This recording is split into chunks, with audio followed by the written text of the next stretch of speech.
Estás escuchando el Club de la Pluma. Derechos, libertades, justicia, igualdad, las empoderadas. La columna de Lucía San Giorgio en el Club de la Pluma.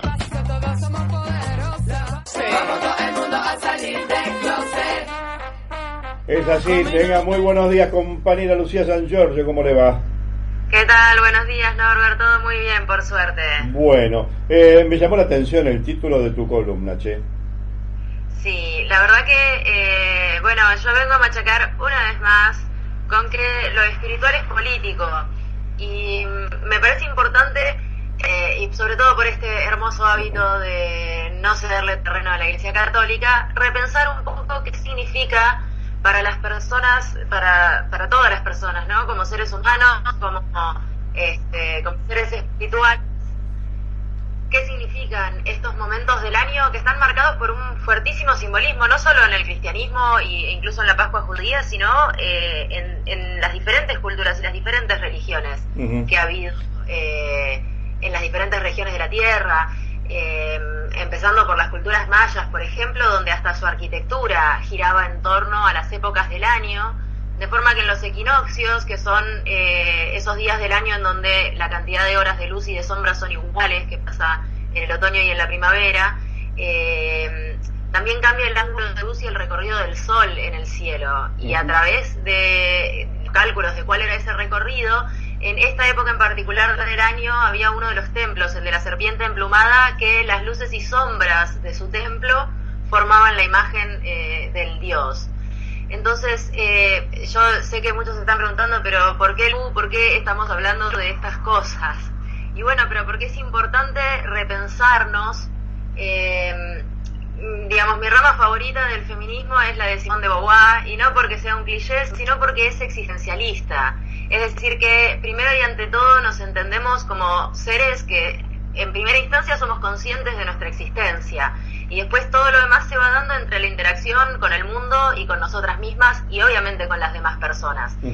Entonces estos mitos no hay que entenderlos como meras historias o entretenimiento o intentos de manipulación, sino que son maneras en que las personas hemos expresado colectivamente qué es lo que creemos que somos y cómo creemos que es el mundo. Y en particular con el equinoccio de otoño tiene mucho que ver estas divinidades que tienen que ver con la muerte y con la resurrección, de las cuales Jesús no es ni por lejos la primera. Por varios milenios ya había habido divinidades o personajes de mitos que han tenido muertes y resurrecciones, o una instancia de un gran sacrificio, como pasa en la Pascua judía, durante el equinoccio de otoño, que se corresponde con la cosecha. Esto tiene que ver también con la esperanza de pasar el invierno, como pasa, por ejemplo, con la diosa Perséfone de la mitología griega. Era una diosa que por intentar rescatar a un ser amado del inframundo había quedado atrapada ahí, pero había logrado una negociación por la cual podía pasar algunos meses en el sol, en el mundo, que es cuando acontecía la primavera, a quien correspondía esta diosa, y el resto de los meses en el inframundo, en el otoño y el invierno. Y tiene que ver también con esta necesidad de afirmarnos que después del invierno, es decir, que aquello que vamos a cosechar en el otoño va a alcanzar para pasar el invierno, y que vamos a poder resurgir nuevamente en la primavera para poder volver a sembrar. Este es un poco el simbolismo que hay detrás de todos estos mitos. Y es importante porque en el mundo actual, donde muchas personas estamos absolutamente separadas de aquello, de cómo se produce, por ejemplo, el alimento que comemos, algo que creo que no está lo suficientemente fuerte en la agenda del debate público, que es la soberanía alimentaria. Pero sobre todo el estar lejos de esos procesos de producción produce una desconexión también con nuestro mundo, con estos ciclos que no son solamente expresiones de deseo de vivir más allá o de poder conectarse más profundamente con el mundo, sino que es la forma en la cual nos conectamos con este mundo. Y también entender que estos mitos es importante conocerlos porque nos ayudan a entendernos a nosotros como humanos, pero además también entender que se pueden generar y crear otros simbolismos que permitan ordenar la sociedad y entendernos como personas, y por ende entender la política de formas nuevas y de formas novedosas y creativas y que sirvan también para sanar las heridas del pasado.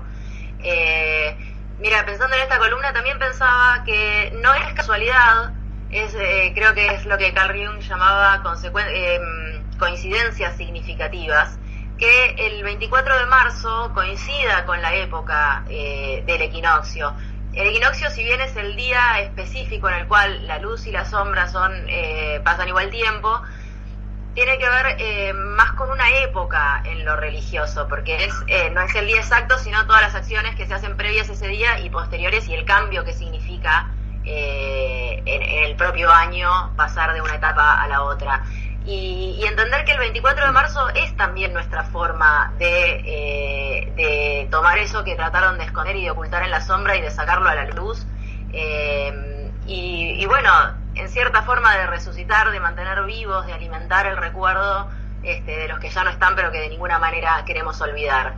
Entonces, entender siempre la religión y la espiritualidad como un ámbito de creatividad y de creación de significados, y que es importante que más allá de todas las estrategias de lucha y que más allá de todas las instancias de hermanación de nuestro movimiento, demos espacio y cultivemos estos significados profundos que después van a formar nuestra visión del mundo. Y creo que la toma de conciencia muy profunda tiene que pasar por acá. Bien, sí. La toma de conciencia en todo aspecto, ¿no? Porque pareciera que esa frase, toma de conciencia, en este momento, al menos por lo que uno palpa en la calle, todavía está ausente. Sí, yo creo que es muy grande la disociación que hay hoy entre la persona y aquello primordial que le da sustento, la tierra, el agua, la comida, los animales. Tener enteras especies de animales sometidas a nosotros tiene un impacto muy grande en cómo entendemos el mundo y en cómo nos entendemos nosotros y en cómo entendemos a los demás. Y yo sé que esto es un grado tal vez de análisis muy profundo, o que puede parecer que hay otras cuestiones que son más urgentes o que son más importantes, y que seguramente las hay, pero esto es lo que nos permite ampliar nuestro mundo y ampliar realmente las posibilidades que somos capaces de ver y las posibilidades que somos capaces de llevar a la práctica. Entonces no olvidarnos nunca de ese mundo infinito que hay adentro de cada persona y que tiene que manifestarse de alguna manera en el mundo material a través de los afectos, a través de la relación con el mundo. Es una herida muy grande de la humanidad que también tenemos que sanar, y cada uno en su historia personal. Así que, bueno, este es mi pequeño acto de resistencia a la hegemonía católica en nuestro país en este año. Y espero, bueno, que nos vayamos pensando y que nos animemos a cultivar no solamente en lo individual, sino también en lo colectivo, estas formas más profundas de vincularnos con la realidad. Y después, obviamente, volver a la lucha donde no todo se da de la manera que se da en nuestros más profundos deseos o en nuestras creencias. Seguro. Pero tiene que estar ahí ese espacio ilimitado, digamos, de creación y de libertad para que después pueda rendir frutos realmente nuestra lucha en el plano material. Seguro, que así sea. Te mandamos un fuertísimo abrazo, Lucía. Muchísimas gracias, un abrazo a ustedes también. Gracias, querida. Estuvimos dialogando con Lucía San Giorgio en su columna Empoderadas aquí en el Club de la Pluma.